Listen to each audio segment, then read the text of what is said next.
This video will take us through how to name different types of ionic compounds given a formula. The type of ionic compound we're working with will be listed at the top. The rules for naming that particular type of ionic compound will be at the bottom of the screen. We'll have two examples of each, and you'll need your annotated periodic table with your list of polyatomic ions.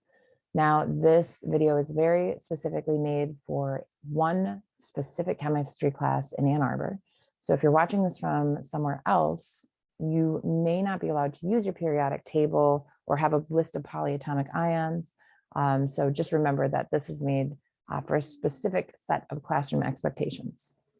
So the first one that we're looking at is a binary ionic compound. So binary means there's two types of elements. Ionic tells me one of them will be metal and the other will be non-metal. When naming binary ionic compounds, we're just going to name the metal, then the root of the non-metal, and then we end it in "ide." So these ones are relatively straightforward.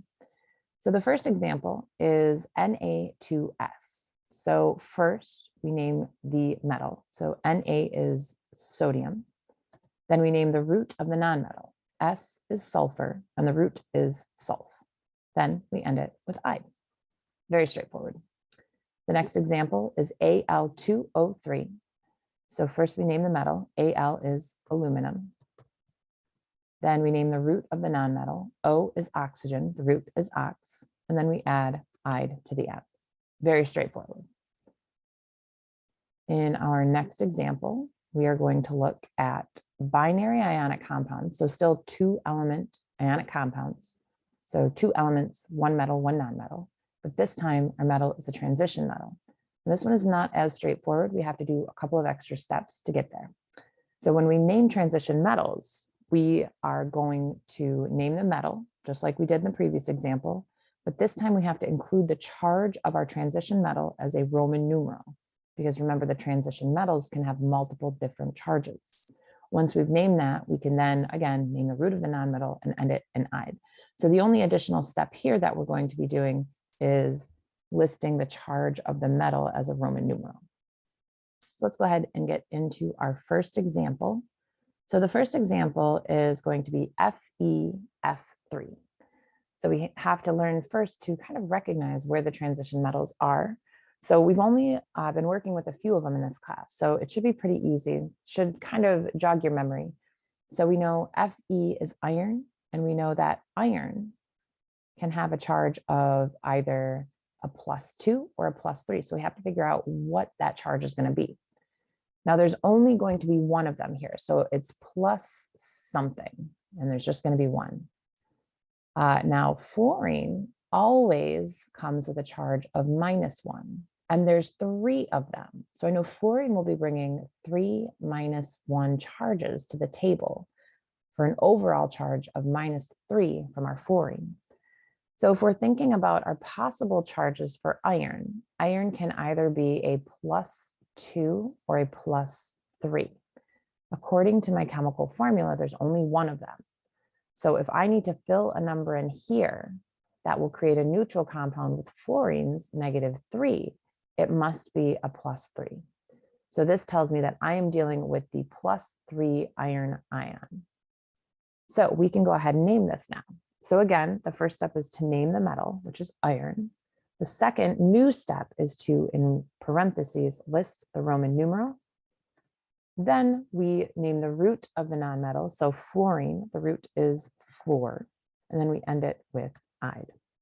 So this ionic compound is called iron 3 fluoride. Now, our second example has us working with Cu3N. So we need to recognize that Cu is a transition metal. It is copper. So Cu is copper. It can have a +1 or a +2 charge. So we have to figure out which one this is.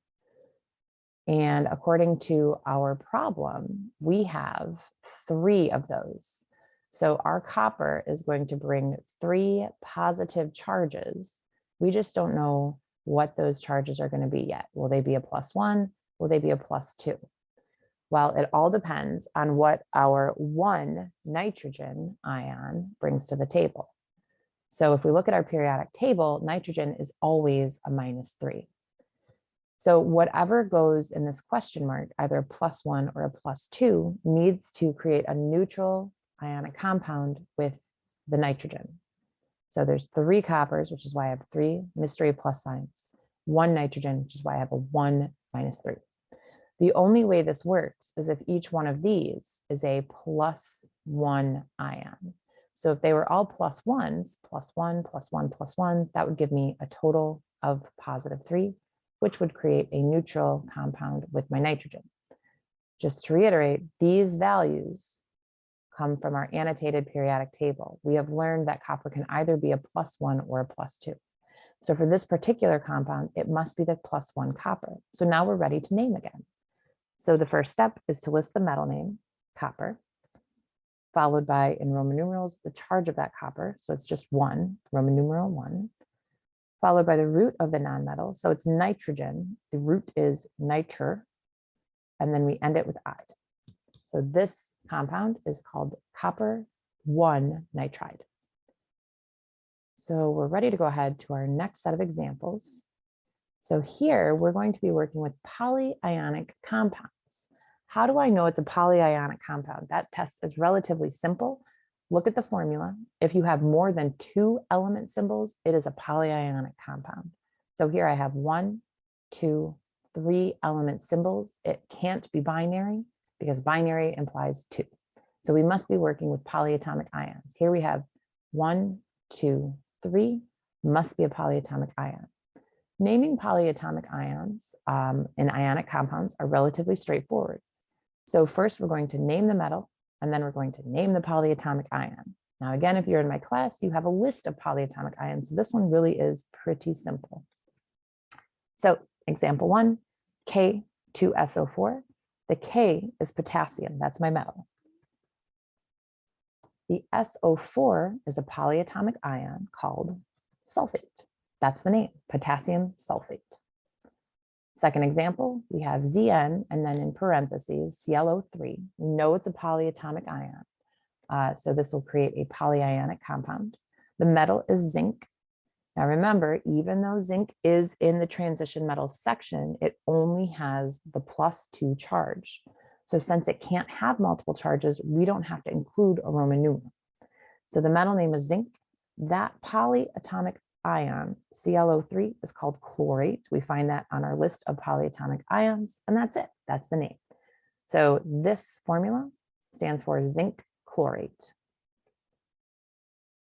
Now, remember, we never have to include prefixes on our ionic compounds because the charge tells us exactly how many of each we can have. Final example, we are going to combine everything we've done. We'll do polyionic compounds with a transition metal. So we're combining all those kind of weird steps together in one. So if we want to name a polyionic compound with a transition metal, we again start by naming the metal. Then we list the charge of the metal as a Roman numeral, and then we name the polyatomic ion. So the first example is PbNO2 4. So we know Pb is an honorary transition metal. Lead is not in the transition metals section, but is a transition metal because it can have a +2 or a +4 charge. So we look at our formula and we see there's 1 lead. So it's going to be Pb. It's going to bring one of those charges. It'll be positive. We just don't know what that number will be yet. And then we look at the polyatomic ion, NO2, and we find it in our table. And we find that an NO2 brings a charge of -1. And there are 4 of them. So I'll have 4 -1 charges here for a grand total of -4. So my 1 lead, whatever charge it has to create a neutral compound with a -4. So it must be the +4 lead that we're working with. So now that we figured out the charge on our transition metal, we can go ahead and name this. So the rules always start by naming the metal. Pb is lead. It has multiple potential charges, so we have to list that. The Roman numeral for 4 is IV. And then we name the polyatomic ion. NO2 is just nitrite. So lead 4 nitrite is the name of this ionic compound. We have one more example. We are going to look at SnOH2. So we recognize that Sn is a metal that has multiple potential charges. So in this case, this metal can, again, just like lead, have a +2 or a +4 charge, but we don't know which one it is yet. So we have Sn, and we know that that Sn is bringing a mystery positive charge, and there's only one of them. Then we have the polyatomic ion OH, which is, according to our periodic table, a -1 charge. But there's two of these, so I'll have two -1 charges for a grand total of -2. So whatever this one positive charge is, it has to create a neutral compound with a -2 charge. Therefore, it must be the +2 tin ion. So this is going to be a +2. So now that we figured out what charge the tin will be, we can go ahead and write this out. So the name of the metal goes first. Sn stands for tin, followed by the charge because it can have multiple charges. So the charge is +2, so Roman numeral 2, followed by the name of the polyion. So the name of OH is hydroxide. Now this is one of those weird examples of an exception to the rule. It ends in "ide," but we know it's not a polyion, or we know it is a polyion, excuse me. We know it's not a binary ion because we see the root for hydra, which is H. We see the root for ox, which is O. So this tells me that my anion has two atoms involved, including tin. That would be 1, 2, 3 elements overall, making it a polyion, even though it ends in "ide."